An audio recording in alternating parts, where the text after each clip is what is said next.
여러분, 친구나 직장 동료 혹은 가족들과 함께 있을 때 이런 기분 느껴본 적 있지 않으세요? 묘하게 기분 나쁜. 뭔지 모르겠지만 다 같이 대화를 하고 있는데 나만 기분이 나빠지는 것 같은 겁니다. 그렇다고 사람들 앞에서 화를 내기는 좀 어색하고 이상한 상황이죠. 바로 은근히 나를 무시하는 사람과 대화를 할 때 자주 느껴지는 감정입니다. 이 옷 어디 신상이잖아. 아, 근데 경일 씨는 옷 브랜드 같은 거 관심 없지? 옆팀 김대리가 주식으로 몇천 벌었더라고요. 아, 경일 씨는 주식 안 해서 이런 얘기 재미없지? 이건 제가 하는 게 나을 것 같아요. 경일 씨는 이런 건 잘 모르시더라고요. 대놓고 무시하면 화라도 낼 텐데 이렇게 은근히 나만 무시하니까 나 혼자 속이 상할 대로 상하는 겁니다. 도대체 왜 나만 콕 찍어서 무시하는 걸까요? 콕은 내가 아니더라도 우리 중에 누군가 한 사람만 꼭 정해놓고 무시하는 그런 사람들이 있습니다. 왜 그 사람은 타겟을 정해놓고 무시하는 건가요? 무시하는 사람의 심리를 지금부터 읽어드리겠습니다. 안녕하세요. 타인의 심리 읽어드립니다의 인지심리학자 김경일입니다.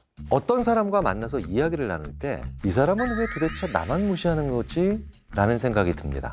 이럴 때 구분해야 할 점이 하나 있습니다. 심리학에서는 어떤 사건이나 행동의 원인을 찾을 때 규칙을 발견하고 설명하려는 귀인이라는 게 있습니다. 결국 그 행동의 원인이 어디에 있는지를 찾으려고 한다는 거죠. 첫 번째는 무리 중 누구라도 한 명을 콕 집어서 무시하는 사람입니다.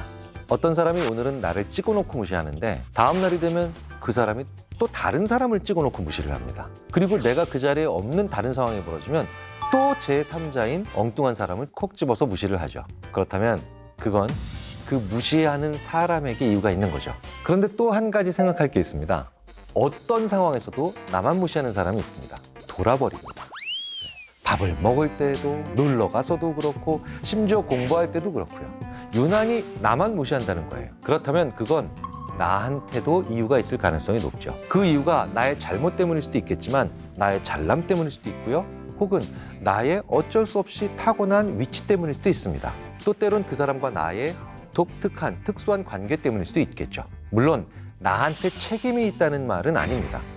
세 번째 경우도 있습니다.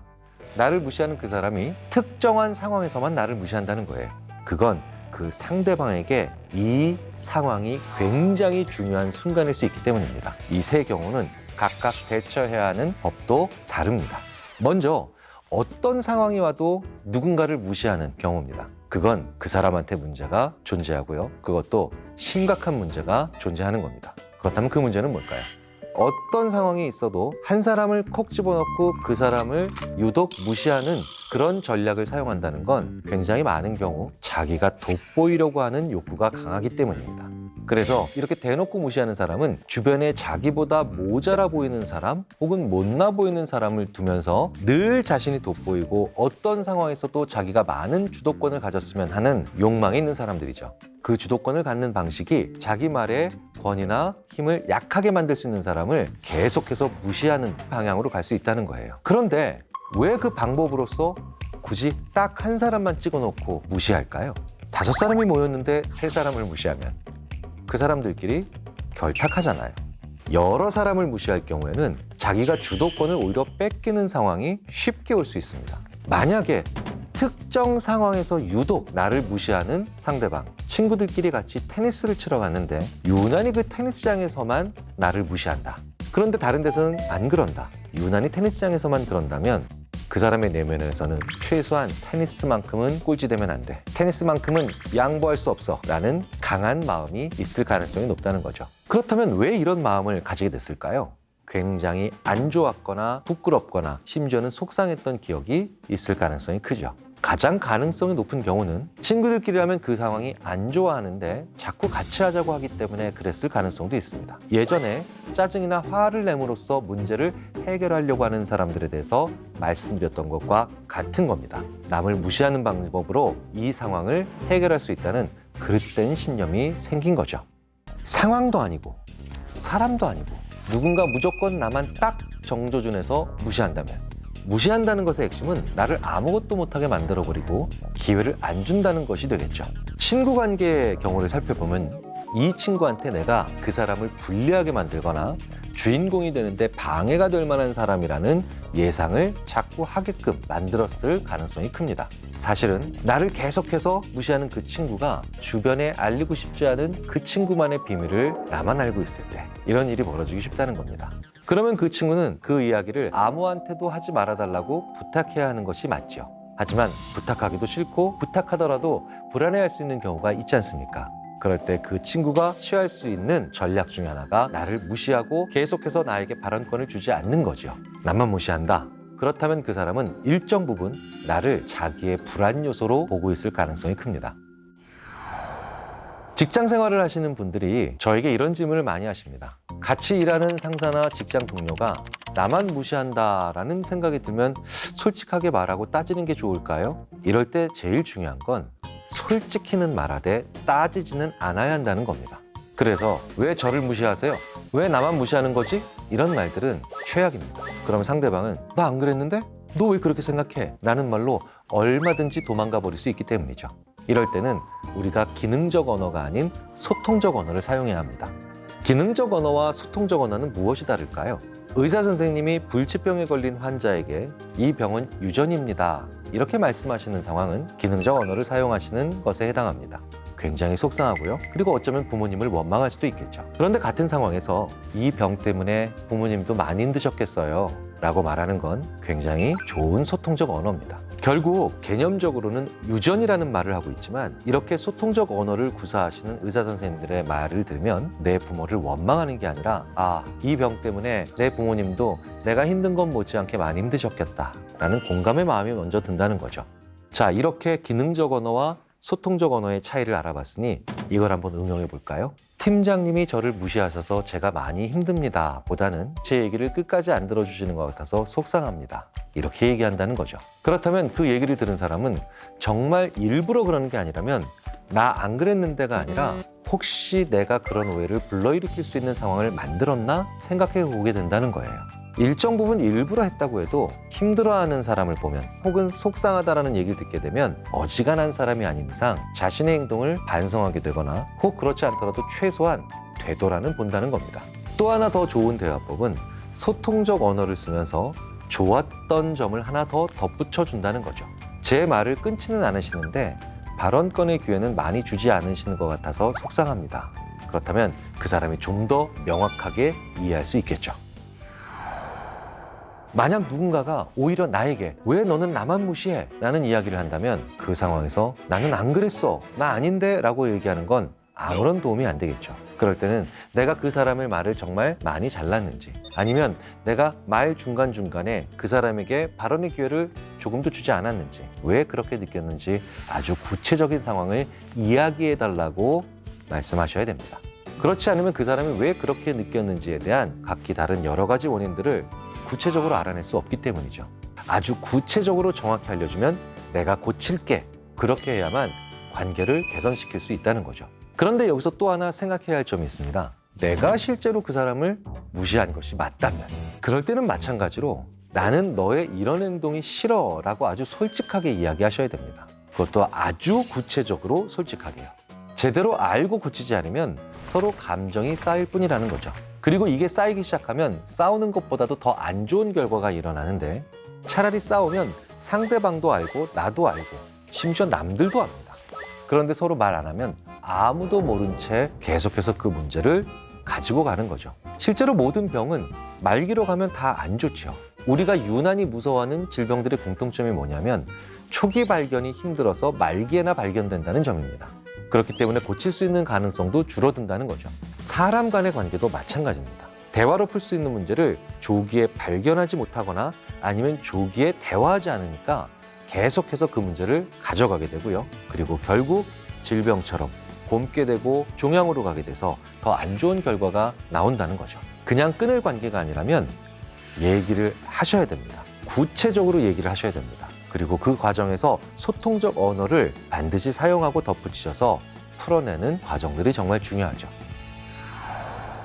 누군가를 무시하면서 자신이 돋보이려고 하는 사람들의 아주 못된 생각 중에 하나가 그렇게 하니까 쟤네들이 내 말을 더 잘 듣더라. 이렇게 하니까 사람들이 내 말에 더 귀를 기울여 주더라. 라는 생각을 한다는 겁니다. 자, 그런데 왜 그런 생각을 이 사람들은 해오고 있을까요? 바로 그 잘못된 행동을 주변에 있는 사람들이 지적하지 않았기 때문입니다. 그리고 그 사람이 모임에 계속 참여할 수도 있게 허락해줬기 때문이죠. 어떤 사람이 모임에서 무시당하고 있다면 그건 나를 비롯한 함께하고 있는 다른 사람들에게도 일정 부분 책임의 지분이 있습니다. 우리는 암묵적으로 그 사람의 불편함이나 고통을 못 본 채 하고 있는 셈이 된다는 거죠. 그러니 누군가 불편한 상황이며 무시당하고 있다 혹은 무시되고 있다는 걸 느끼신다면 단호하게 지적하시는 게 좋습니다. 그 상황이 해결이 안 되고 계속해서 그 못된 행동을 하는 사람을 우리가 놔두고 방임한다면 그 다음 타겟은 이제 내가 될 수도 있거든요. 누군가와 대화할 때 여러분들이 대화하면서 가장 기운 빠지는 순간은 언제인가요? 어떤 사람과 더 이상 이야기 나누고 싶지 않다라는 생각이 들 때는 또 언제일까요? 지금 머릿속에 이런 상황을 떠올릴 분들이 많을 거라고 저도 생각을 합니다. 바로 상대방이 너무 우울하고 비관적인 이야기만 할 때 같이 좀 으쌰으쌰 해보자는 그런 상황에서 해도 안 될 거야. 내가 늘 그렇지 뭐. 난 늘 잘 안 되더라. 이런 이야기들을 특히 그것도 습관적으로 자기 비하하는 사람들과는 얘기를 하면 할수록 나도 같이 비관의 늪으로 빠지는 느낌이 들기까지 하죠. 어떤 이야기든지 부정적인 비관의 늪으로 계속해서 집어넣는 그 사람, 대체 왜 그러는지 궁금하시죠? 지금부터 알려드리겠습니다.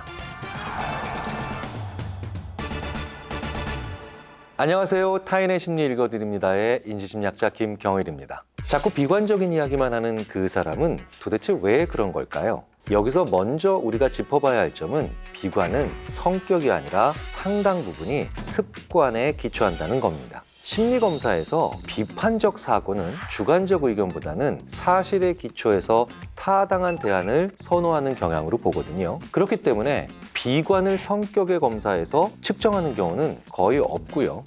그리고 학문적으로도 타당하지 않다고 봐야 됩니다. 그래서 비관이라는 항목은 아예 심리검사에 존재하지도 않죠. 어떤 성격에도 다 들어갈 수 있는 말이라는 거예요.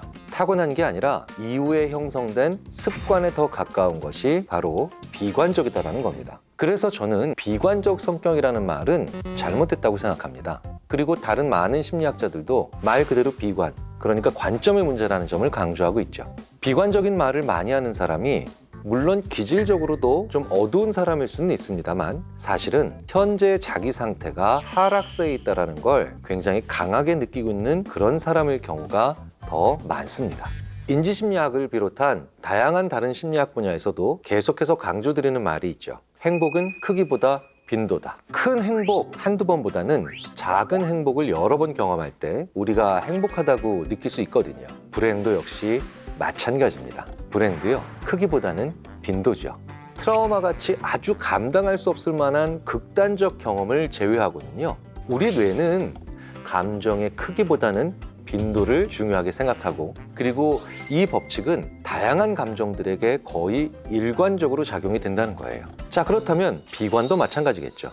어떤 사람이 비관적으로 되는데 큰 이유 중 하나가 굉장히 큰 트라우마가 그 사람을 지배하고 있거나 아니면 작은 불행이 여러 번 그 사람을 찾아와서 그것에 익숙해진 경우입니다. 그러니까 결론적으로요, 비관적 성격이 아니라 비관이라고 하는 습관을 만들어낸 그 사람의 지난 시간이 있었던 겁니다. 저는 보통 그 기간이 평생이 아닌 대략 10년 내외라고 생각을 합니다. 그렇다면 그 사람의 비관을 만들어낸 지난 10년이 바로 우리가 눈여겨봐야 될 대목이라는 거죠.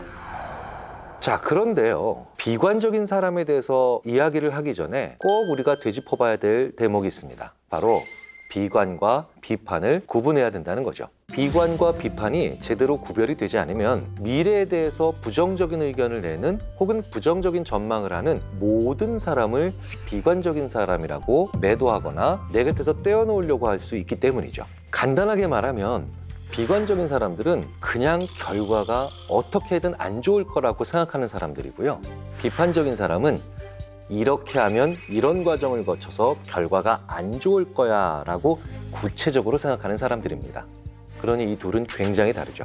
비관적인 사람들은 지금 주어진 상태, 그 다음의 과정, 그리고 결국 그 과정에서 결과를 만들어내는 사람의 노력, 이 세 가지에 대한 어떠한 언급도 없이 해봐야 안 돼 라고 얘기하는 거거든요. 하지만 비판적인 사람은요, 지금 현 상태, 일이 진행되는 과정, 그리고 그 과정 속에서 사람이 기울이는 노력 등 여러 가지에 대한 것들을 모두 고려하고 고려가 다 이루어진 다음에 무언가 문제가 여기에 있으니 그것 때문에 안 된다는 결론을 내는 사람들인 거죠. 그래서 비판적이다의 반대말은요, 낙관과 비관이 다 들어갑니다. 대책 없는 낙관, 대책 없는 비관, 이 모두 비판은 없는 겁니다. 자, 내 주변에 이렇게 비관론자들이 있다면 사실은 피하고 싶죠. 그런데 마냥 피할 수만은 없는 이유가 있지 않습니까? 바로 그 비관적인 사람들이 의외로 착한 사람의 얼굴을 하고 있는 경우가 많거든요. 무언가 새로운 걸 해보자, 도전해보자 하는 사람들은 조직에서 일정 부분 악역을 담당할 수밖에 없습니다. 그런데 이렇게 여러분 주변에 악역을 자처하는 사람들에게는 두 가지 유형이 있죠. 잔소리하는 사람, 쓴소리하는 사람. 자, 이 둘은 좀 다르죠. 우리도 무의식적으로 이런 단어를 구분해서 쓴다는 건 두 유형의 사람들이 하는 비판적인 얘기들이 기능이 좀 다르기 때문입니다. 잔소리는 주로 언제 하나요? 저는 주로 언제 잔소리를 제 가족에게 드릴까요? 해야 될 걸 제대로 안 하는 때 저는 잔소리를 듣습니다. 자, 그런데 쓴소리는 해야 될 걸 제대로 하지 않았을 때 한다기보단 안 했던 걸 해야 된다, 바꿔야 된다, 이젠 변화를 만들지 않으면 안 된다, 이렇게 없던 것을 새로 해야 된다라고 하는 경우에 우리는 쓴소리라고 보통 얘기를 합니다. 정리하자면 잔소리는 일어나면 안 되는 일을 막아주는 사람이 주로 하게 되죠. 하지만 쓴소리는 꼭 필요한 변화를 이끌어내는 사람입니다. 둘 다 반대 입장에서는 악역처럼 보일 수 있지만 우리 주위에는 이 잔소리와 쓴소리를 주저없이 해주는 사람들이 반드시 필요합니다. 왜냐? 조직이나 아니면 사회나 가정에서 일어나면 안 되는 일이 일어나면 안 되죠. 반드시 필요한 변화는 만들어내야 되죠. 그래서 이 잔소리와 쓴소리를 하는 사람이 없다면 집단이라고 부르는 모든 것들은 굉장히 위험해질 수 있다는 겁니다. 자, 그런데 이렇게 잔소리, 쓴소리를 하는 사람이 아니라 오히려 조직에 있으면 위협이 되는 사람들이 바로 비관적인 사람들이죠. 바꿔도 안 될 거야, 그러니까 하던 대로 하자 라는 이 사람들의 비관적인 말에는 사실은 달콤한 편안함이 뒤에 숨어 있습니다. 왜냐고요? 주변 사람들이 느끼기에 편안하고 착한 사람, 좋은 얼굴을 한 사람들이 해봐도 안 되니까 그냥 하던 대로 하자 라고 얘기하면 우리가 그 말 속에서 그래, 그게 좋겠네 라고 하면서 심지어 약간의 위안까지도 받으면서 그대로 계속해서 눌러앉기 때문이죠. 이런 사람들은 조직 내 다른 사람들에게도 이렇게 편안하고 안일한 것들이 좋은 것이다 라는 생각을 계속 심어주면서 조직이나 사회가 긍정적인 방향으로 변화하는 걸 계속해서 막고 있는 그런 사람들인 거죠. 그리고 이 사람들은 대부분 착한 얼굴을 하고 있기 때문에 우리는 그 사람을 욕할 수 없게 됩니다. 그리고 욕하지 않고 비판하지 않기 때문에 그 사람들을 더 자주 보고 그리고 그 사람들에게 더 많은 영향을 받을 수밖에 없다는 거죠. 비관적인 사람이 많이 하는 말에도 일종의 특징이 있습니다. 사람이 비관에 쉽게 빠질 수밖에 없는 이유는 자신의 비관적 예측이 정말 맞았던 경우가 많았기 때문입니다. 그래서 이 비관적인 사람이 가장 많이 하는 말이 있습니다. 거봐, 내 그럴 줄 알았어.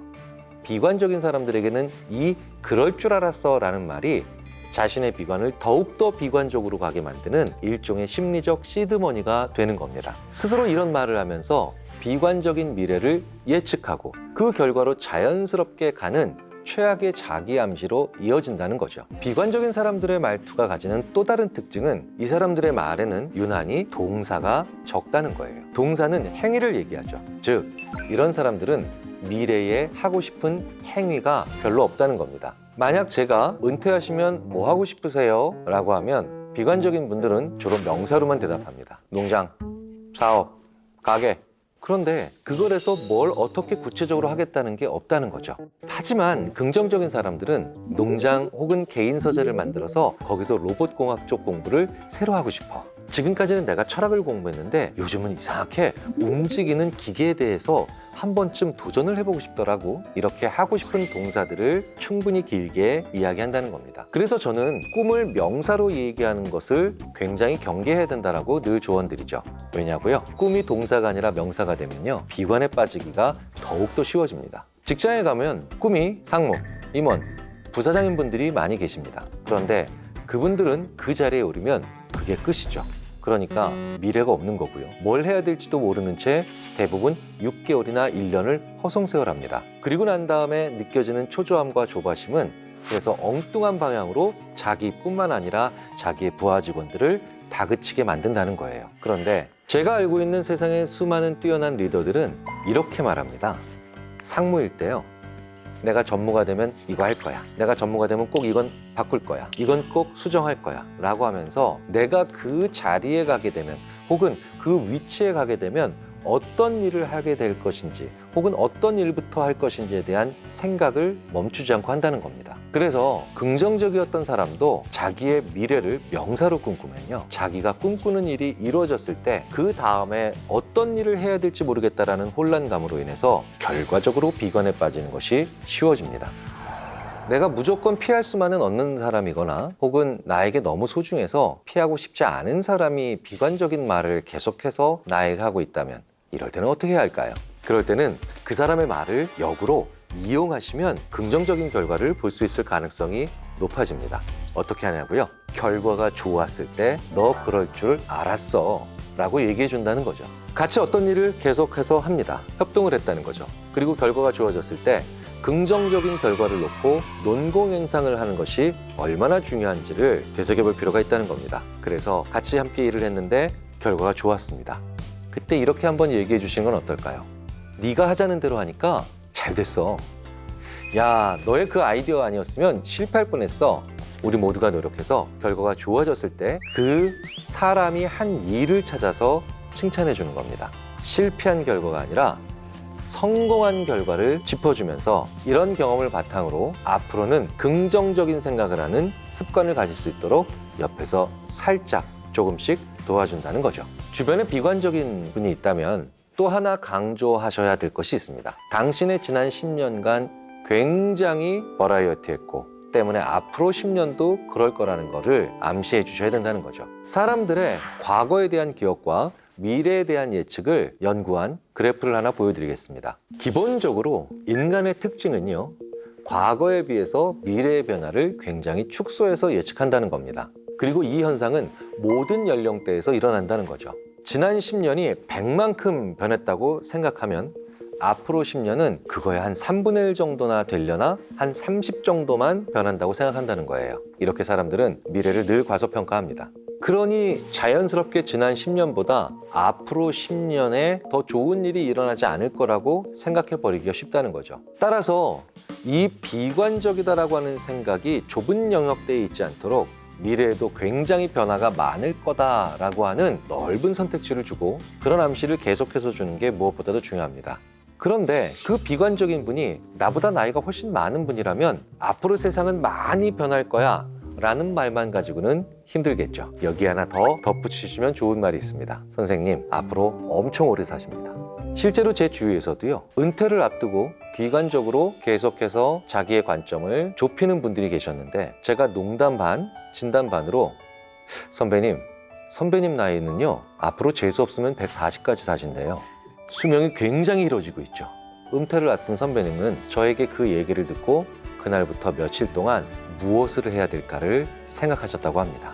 그저 비관으로 나를 눌러앉히기에는 앞으로 남은 생이 너무나도 길기 때문에 무엇이라도 하자라고 하는 오히려 비관으로부터 빠져나온 생각을 하셨다는 거죠.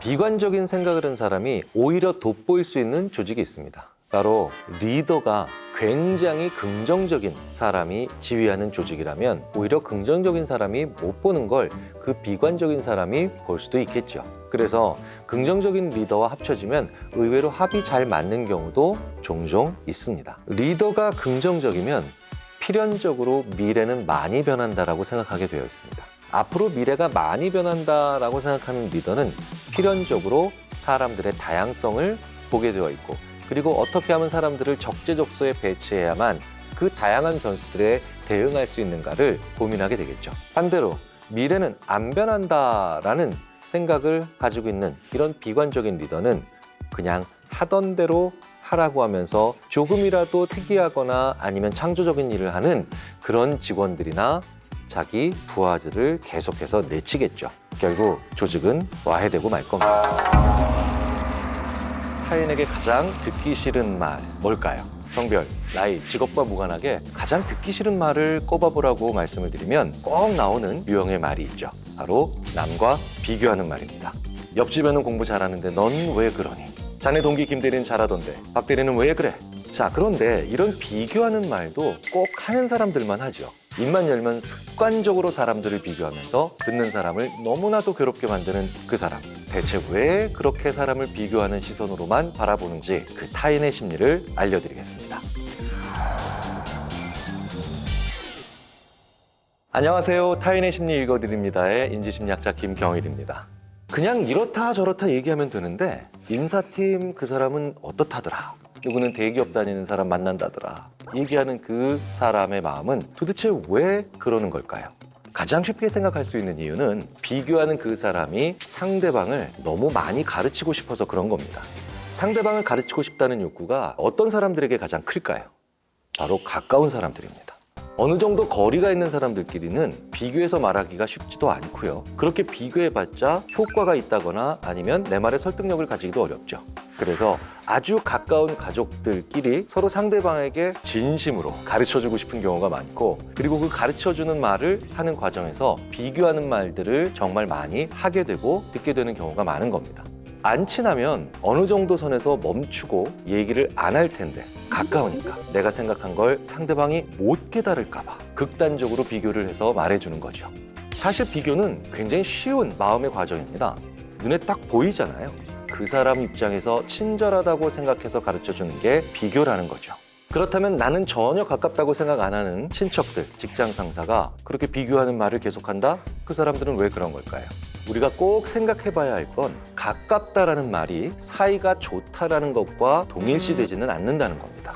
우리의 사이가 좋고 나쁘고를 떠나서 물리적 거리가 자기와 가깝기 때문에 우리는 가깝다라고 생각을 한다는 거예요. 그래서 꽤 많은 경우에 우리는 물리적 거리가 가까운 사람이야 라고 한쪽 사람이 생각하는데 우리는 가까운 사이가 아니야 라고 다른 한쪽은 생각하면서 이 괴리가 그만큼 갈등이나 오해를 많이 만들어낼 수 있다는 겁니다. 비교하는 사람들에게는 친하다는 거리감이 내가 생각하는 것과는 꽤 많이 다를 수 있다는 거죠. 비교하는 상대방에게 왜 그렇게 비교해서 말하세요? 라고 하면 대부분 다 네 생각해서 그러는 거지 라고 얘기할 겁니다. 그렇다면 그 사람은 내가 생각하고 걱정해 줄 만큼 가까운 사이라고 생각한다는 거예요. 자, 그런데 이런 비교하는 문화가 외국보다 한국 사회에서 많이 나타나는 이유는 뭘까요? 실제로 이렇게 남들과 비교를 하면서 나를 많이 힘들게 하거나 기분 나쁘게 하는 경우는 유독 한국 사회에서 많이 회자되는 에피소드들입니다. 한국 사람들이 동질적이기 때문에 비교하기가 쉬운 거죠. 자동차랑 사과를 비교해보면 어떤 차이가 있을까요? 뭔 말이야? 라고 얘기하실 거예요. 하지만 같은 자동차인데 SUV와 세단을 비교하는 건 쉽잖아요. 자, 이게 바로 성질이 같아서 혹은 공통점이 많기 때문에 오히려 비교할 수 있는 차이점은 더 많이 나올 수 있다는 거예요. 유독 한국인들, 즉 우리는 거의 비슷할 때 학교를 가고요. 거의 비슷할 때 학교를 졸업하고 거의 비슷할 때 취업하고 전 국민이 월드컵 할 때는 4년마다 같은 색 옷을 입죠. 서로 많이 비슷하기 때문에 다른 점도 쉽게 보이고 더 비교하기가 좋다는 거죠. A 고등학교 다니는 친구와 B 고등학교 다니는 친구는 서로 비교하기가 쉽습니다. 하지만 고등학교에 다니는 친구와 고등학교를 다니지 않고 사업을 하는 친구가 있다면 비교 자체가 쉽지 않죠. 그러니까 우리나라가 매우 동질적이라서 서로 비교에 노출되기 쉬운 환경이라는 겁니다. 게다가 우리는 아파트, 차, 가방 이렇게 살고 타고 지니는 것에 대해서도 그게 얼마인지에 대한 데이터가 굉장히 정확합니다. 집만 봐도 외국은 사는 집의 형태나 모양 자체가 워낙 다양해서 저거 얼마 하고 나오는 게 쉽지 않죠.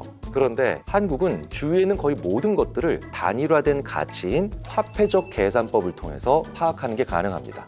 그러니까 그 가격을 통해서도 비교하기가 더 쉬워진다는 거죠. 비교가 쉬운 사회에서 그 문화를 혹은 그 풍토를 바꾸기 위해서는 개개인의 특성 그리고 개성을 있는 그대로 바라봐주고 그 특징과 개성을 존중해주는 시선이 필요하겠죠. 비교하는 말들로 인해서 만들어지는 최악의 상태에는 또 어떤 게 있을까요? 비교를 한다는 건 기본적으로 어떤 것의 가치를 높이는 밸류에이션과 어떤 것의 가치는 낮춰버리는 디밸류에이션이 동시에 일어나는 현상이라고 봅니다. 자, 그런데 우리는 비교를 한다고 할 때 주로 디밸류에이션만 생각을 한다는 거죠. 너는 왜 걔보다 못하니? 이런 것만 비교라고 생각한다는 거예요. 하지만 그게 아닙니다. 더 큰 격차나 더 큰 마음의 상처 혹은 타격감을 느끼게 만드는 비교는 바로 밸류에이션과 디밸류에이션을 동시에 하면서 2배 넘는 그런 타격감을 만들어내는 비교죠. 야, 걔 되게 잘하지 않냐? 너보다. 그래서 다른 사람을 칭찬하면서 나에 대한 평가절하를 동시에 하는 비교가 우리에게 훨씬 더 타격감이 크다는 거예요. 왜냐하면 나를 비난하거나 지적하는 말을 할 땐 심리적으로 어느 정도는 방어체계, 즉 욕먹을 준비가 되어 있다는 거죠. 하지만 야, 그 친구 차 되게 좋지 않냐? 라고 하면 우선 지금 내 얘기를 할 거라고 생각을 하질 않는다는 거예요. 그 친구 얘기를 하고 있으니까요. 그런데 그 친구 차 되게 좋지 않니? 네 차보다 훨씬 좋아 보인다 야 라고 하면 준비가 안 된 상태에서 얻어먹는 것과 크게 다르지 않다는 겁니다. 게다가 좋은 차의 기준은 사람마다 얼마든지 다를 수 있는데 비교하는 사람의 말 때문에 내 차의 가치 역시 완전히 떨어지게 된다는 거예요. 그래서 남을 칭찬하는 척하는 비교가 사실은 나에게는 최악의 비교가 되는 셈입니다. 끊임없이 남과 비교하는 사람들의 특징은 중요한 게 하나가 더 있습니다. 그리고 이게 가장 그 사람들의 근본적인 문제라는 거죠. 바로 자기만의 절대 기준이 없다는 거예요.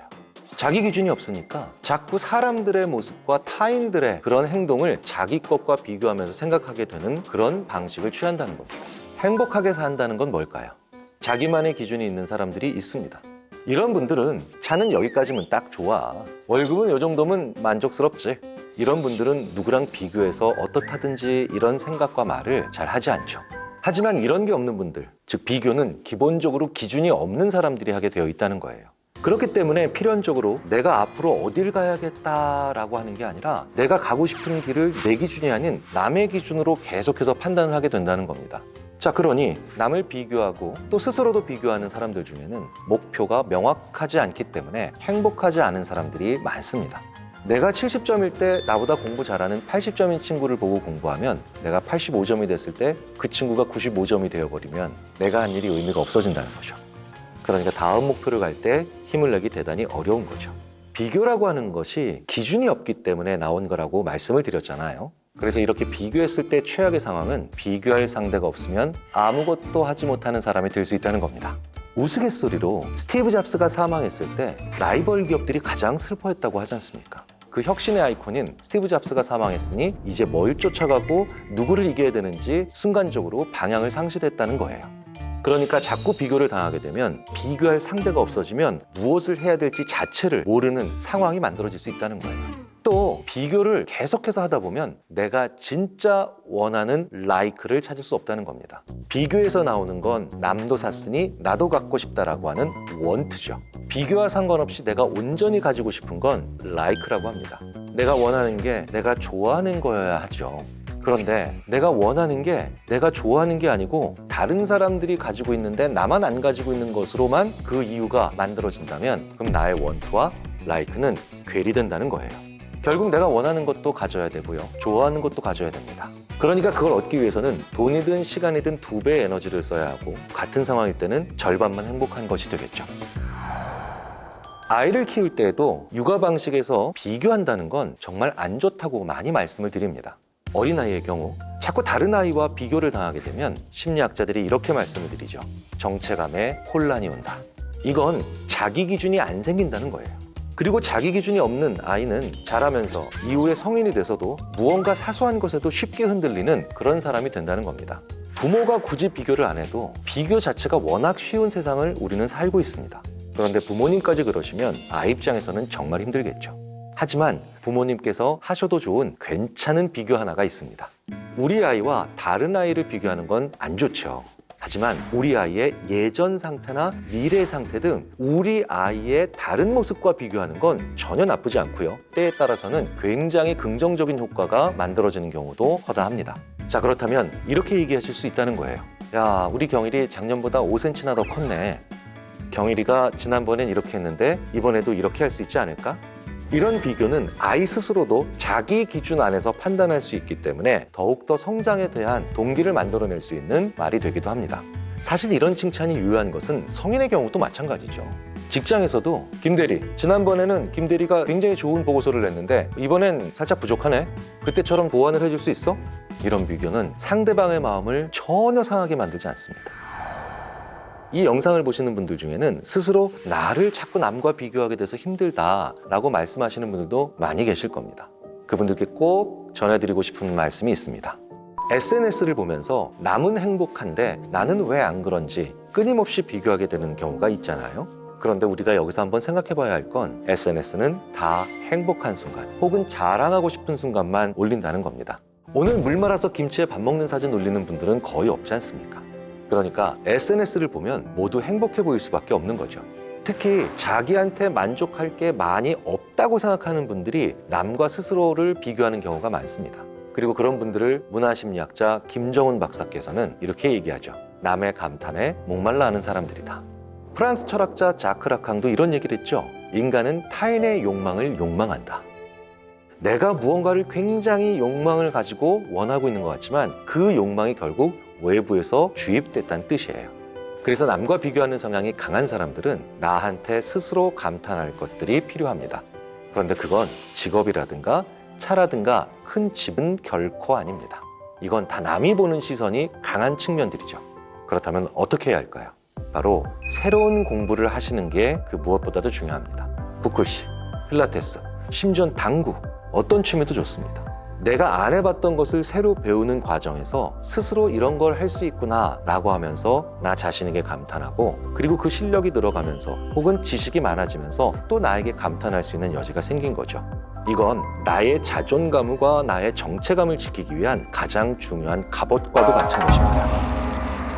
만나기도 전에 상대방에 대한 인상이 확 나빠지는 그런 행동이 하나 있죠. 바로 지각하는 겁니다. 자, 그런데 한두 번도 아니고 매번 그러는 사람들이 있죠. 회사에 매번 5분씩 늦는 직장 동료, 15년째 매번 늦고 있는 친구, 주변에 상습적이다라고 할 정도로 시간을 못 지키는 지인들이 한두 분씩은 다들 있을 거라고 생각합니다. 5분만 일찍 나오면 될 것 같은데 늦고 또 미안해하고 그리고 또 늦고 매번 이렇게 꼭 늦는 상습 지각러의 그 심리는 대체 뭘까요? 그 이해 안 되는 타인의 심리를 읽어드리겠습니다.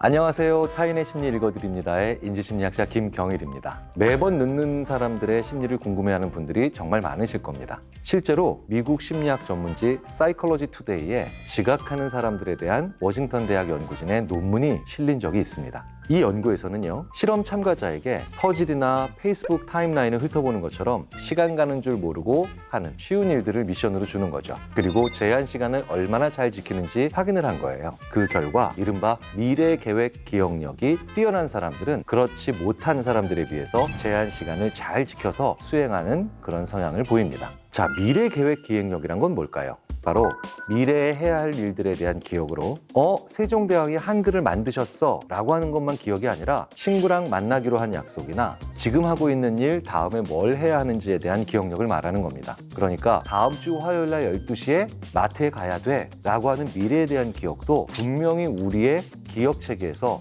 중요한 한 부분이라는 거예요. 그러니까 매번 늦는 사람들은 미래에 대한 기억력이 뛰어나지 않고 그 순서를 지키는 걸 굉장히 어려워한다는 겁니다. 자, 이렇게 연구가 될 정도로 전 세계에서도 왜 약속에 늦을까 하고 타인의 심리를 궁금해한다는 그런 얘기죠. 자, 주변에 매번 늦는 사람들을 잘 생각해보면 그 사람들도 몇 가지의 부류로 나눠질 수 있습니다. 첫 번째, 매번 정확하게 5분에서 15분씩 늦는 사람들이죠. 두 번째는 매번 늦는데 그 편차도 종잡을 수 없이 다양하게 늦는 사람들이죠. 먼저 첫 번째, 5에서 15분 정도씩 나름대로 정확하게 늦는 사람들에 대해서 말씀을 드려보겠습니다. 이렇게 매번 정확하게 그 시간만큼만 늦는 사람들은요, 자기가 설정해 놓은 시간의 범위에서 언제 도착할 수 있는지를 아는 사람들이에요. 그런데도 왜 늦을까요? 우리는 이 시간에 관련된 약속을 판단할 때 범위라는 것을 설정을 합니다. 만약에 3시에 약속이 있어요. 그리고 그 약속 장소까지 가는데 걸리는 시간이 1시간 정도 걸린다라고 생각을 하면 1시 반에서 2시에는 출발을 해야 안 늦겠구나 라고 생각을 한다는 거죠. 그런데 매번 정해진 시간만큼 늦는 사람들은 늘 그 1시 반과 2시라는 범위에 2시에 거의 임박해서, 즉 마지막에 출발을 한다는 겁니다. 이런 사람들은 뭔가를 할 때 늘 닥쳐서, 그것도 그 신호의 맨 마지막에 움직이는 사람들이라는 거죠. 그렇다면 이건 상당히 안 좋은 습관이라고 할 수 있다는 거죠. 예를 들어볼까요? 라면을 끓일 때 몇 분 끓이세요? 보통 3분이 그 지점이다 라고 하면 그 3분을 정확하게 초까지 맞추기 위해서 스톱워치로 재는 경우는 없죠. 지금이 15분이니까 18분까지 끓여야지 이렇게 하잖아요. 그러다 보니 오차 범위가 발생하죠. 그런데 저 사람이 한 음식은 맛있어 라는 경우에는요, 요리 시간을 정확하게 칼같이 지켜서라기보다는 그 음식을 계속 보고 있기 때문입니다. 보면서 슬쩍 면도 들어보고 어느 정도 익었나 한번 잠깐 맛을 보기도 한다는 거죠. 약속이라는 것도 똑같다는 겁니다. 약속을 기억하고 기억하는 것뿐만 아니라 내가 지금 어떤 시간의 범위 내에 있는지 그 지점에 대한 시간도 체크하는 분들은 잘 안 늦는다는 겁니다. 알면서도 체크는 안 하는 사람들이 일정 부분 늦는다는 거예요. 그리고 일정 시간을 늦는 사람들의 또 한 가지 특징이 있습니다. 나가기 전까지 또 무언가를 하는 사람들이에요. 그러니까 1시 반에 나가야 되는데 1시 반까지 뭘 하는 사람들이라는 거죠. 그리고 난 다음에 약속을 지키러 이동하니 그 중간에 움직일 수 있는 준비 시간이 없다는 거죠. 이렇게 딱 맞게 짜놓은 사람들이 약속에 일정하게 늦을 확률이 높다는 거예요. 일정과 일정 사이에는 일종의 준비 기간이 필요합니다. 이동할 물리적 시간 외에도 심리적으로도 이동할 시간이 필요하다는 거예요. 어느 하나를 끝내고 바로 그 다음에 전혀 다른 걸 한다? 그건 잘 가능하지가 않다는 겁니다. 그러니까 안 좋은 습관들이 쌓여서 생기는 게 바로 매번 정해진 시간만큼 늦는 사람들에 해당한다는 거죠. 자, 그렇다면 더 큰 문제가 있는 분들이 있죠. 매번 늦는데 그 늦는 시간의 편차도 종잡을 수가 없어요. 이분들 왜 이럴까요? 이런 사람들은요, 미래 기억 능력 자체가 많이 떨어지는 분들입니다. 실제로 아예 없는 분들도 가끔 있죠. 이런 분들은 집중하면 다른 게 안 보이는 분들인 경우도 있어요. 또 다른 경우에는 굉장히 자기중심적인 사람일 수도 있다는 겁니다. 우리가 지금 얘기하는 이 시간 약속이라는 건 보통 나 혼자 하는 게 아니죠. 누군가와 함께 그 약속을 정하는 거잖아요. 그런데 그걸 계속해서 잊는다? 그렇다면 자기가 지금 관심 가지고 있는 대상에 대해서만 급하고 중요하기 때문에 다른 사람을 배려하는 일이 잘 안 되는 경우가 훨씬 더 많다는 거죠. 자, 이렇게 개인적 성향과 상태를 떠나서 약속에 매번 늦는 사람들의 또 다른 면이 있습니다. 안타깝지만 그 사람에게는 이 약속이나 모임이 중요하게 인식되지 않는 거죠. 중요하지 않은데 어떻게 기억하고 시간을 맞춰가겠어요. 그리고 그 모임이 재미있고 좋더라도 놀기 위한 거다 하는 경우, 이렇게 조금 늦는 경우가 많이 발생하죠. 모임의 사람들과 가깝기 때문에 욕먹거나 비난받는 게 두렵지 않은 경우가 있습니다. 결론적으로 매번 늦는다는 건 그 사람의 무의식 어딘가에서 늦어도 되는 자리다라고 생각하고 있는 경우가 많다는 거예요. 사실 과학적인 통계는 아직 없습니다만 우리가 살면서 체감하는 지각하는 사람의 유형이 하나 있습니다. 가까이 사는 사람이 더 늦는다. 이거 정말 많은 분들이 공감하실 겁니다. 학교 앞에 사는 친구나 회사 근처에 사는 직원이 매번 늦는 경우 많이 보셨죠. 이런 사람들이 자주 하는 실수가 이동하는 거리든 그에 필요한 시간이든 매번 최단 시간을 기억하고 거기에 맞춰 이동을 한다는 거예요. 그러니까 내가 10분 정도가 걸린다라고 하는 이 생각은 그 10분이 바로 지금까지의 수백 번의 등교나 출근 시간 동안 가장 빠른 시간이었는데 이걸 기준으로 삼는다는 겁니다. 이런 경우를 낙관적 오류라고 하죠. 바로 그 최소 시간, 최단 거리, 그런 시간만 늘 일어날 거라고 하는 낙관성에 오른 겁니다. 낙관적이면 좋은 거 아닌가요? 라고 생각하는 분들도 계실 거예요. 그런데 긍정적인 것과 낙관적인 거는 좀 다르죠. 긍정적이다라고 하는 건요, 나쁜 일이 일어나도 그 일을 내가 노력해서 잘 관리하면 좋게 만들 수 있을 거야 라고 하는 생각을 하는 겁니다. 하지만 낙관적이다라고 하는 것의 상당 부분은 잘못된 현실 자체를 부정하는 거예요. 학교든 직장이든 거리가 가까운 만큼 부정적 변수가 끼어들 여지가 많지 않잖아요.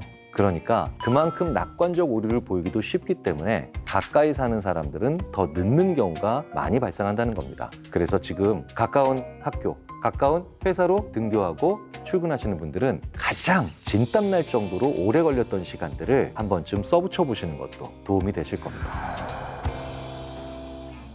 제가 타인의 심리 읽어드립니다에서 이해 안 가는 타인들에게 대처하고 그걸 고칠 수 있는 방법을 제시해드리는 경우가 많았잖아요. 그런데 늘 늦는 사람들한텐 그런 사람들이 이래서 늦는구나 이해하는 것까지는, 그리고 그 이유를 파악하는 것까지는 어느 정도 가능하지만 그걸 바꾸고 개선한다는 건 굉장히 어렵다는 거죠. 그렇기 때문에 매번 늦는 분들께 해드리고 싶은 말이 있습니다. 그 사람이 약속에 늦기 때문에 인간관계 자체를 끊는 일은 그렇게 많지는 않습니다. 저도 그런 친구들과 여전히 만나고 있거든요. 그런데 그 사람에 대한 기대나 평가를 할 때는 약속을 잘 지키는 사람과 약속에 매번 늦는 사람 간에 확실한 경계선은 분명히 생깁니다. 사업적으로도요. 약속에 늦는 사람과는 중요한 거래를 잘 하지 않는 건 아주 잘 관찰되고 있는 결과입니다. 그런 사람과는 미래를 논의하거나 중요한 일은 할 수 없다라고 우리가 무의식적으로 결론을 내리고 있다는 거죠. 긍정심리학의 저자 마틴 셀리그만이 최근 호모 프로스펙투스에 관련된 책을 썼죠.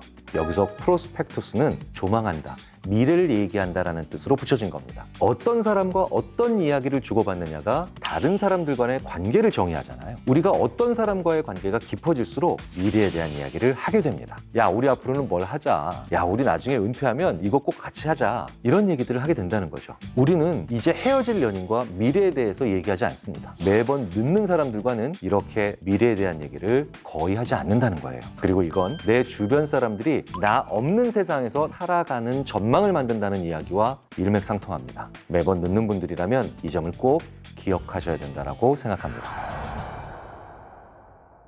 우리가 이렇게 늦는다는 것이 얼마나 안 좋은 것이냐에 대한 이야기를 하고 있지만 사실 살면서 어떻게 모든 약속에 한 번도 늦지 않을 수가 있을까요? 사실 그건 거의 불가능하죠. 하지만 이렇게 늦었을 때 꼭 해야 하는 행동이 있습니다. 바로 지각이 불가피한 상황이다라고 사전에 미리 알려주시라는 거죠. 우리가 사실 매번 지각해서 화가 나는 건요, 그 사람이 이 약속을 중요하게 생각하지 않는다는 느낌이 강하게 들기 때문이거든요. 그런데 미리 연락을 한다는 건 이 약속에 대해서 충분히 인지하고 있고, 그리고 내가 늦는다는 것에 대해서 미안함을 가지고 있다는 걸 보여줄 수 있는 아주 중요한 행동입니다. 사실 매번 지각하는 것보다 더 짜증나는 건 사과 안 하는 경우잖아요. 늦었는데요, 나를 쳐다보지도 않고 늦어서 미안해 라고 하면서 메뉴판부터 펼쳐보는 그런 선배를 봤을 때 기분이 2배로 상하더군요. 왜? 진심이 아닌 것 같았거든요. 그리고 그 사람도 진심 아니었을 겁니다. 사정이 있어 늦었을 경우에는 진심으로 상대방을 보고 사과를 해야 되고요. 그리고 부득이하게 약속에 계속 늦었다면 다음번 만나면서 꼭 해야 될 게 있습니다. 사실 이건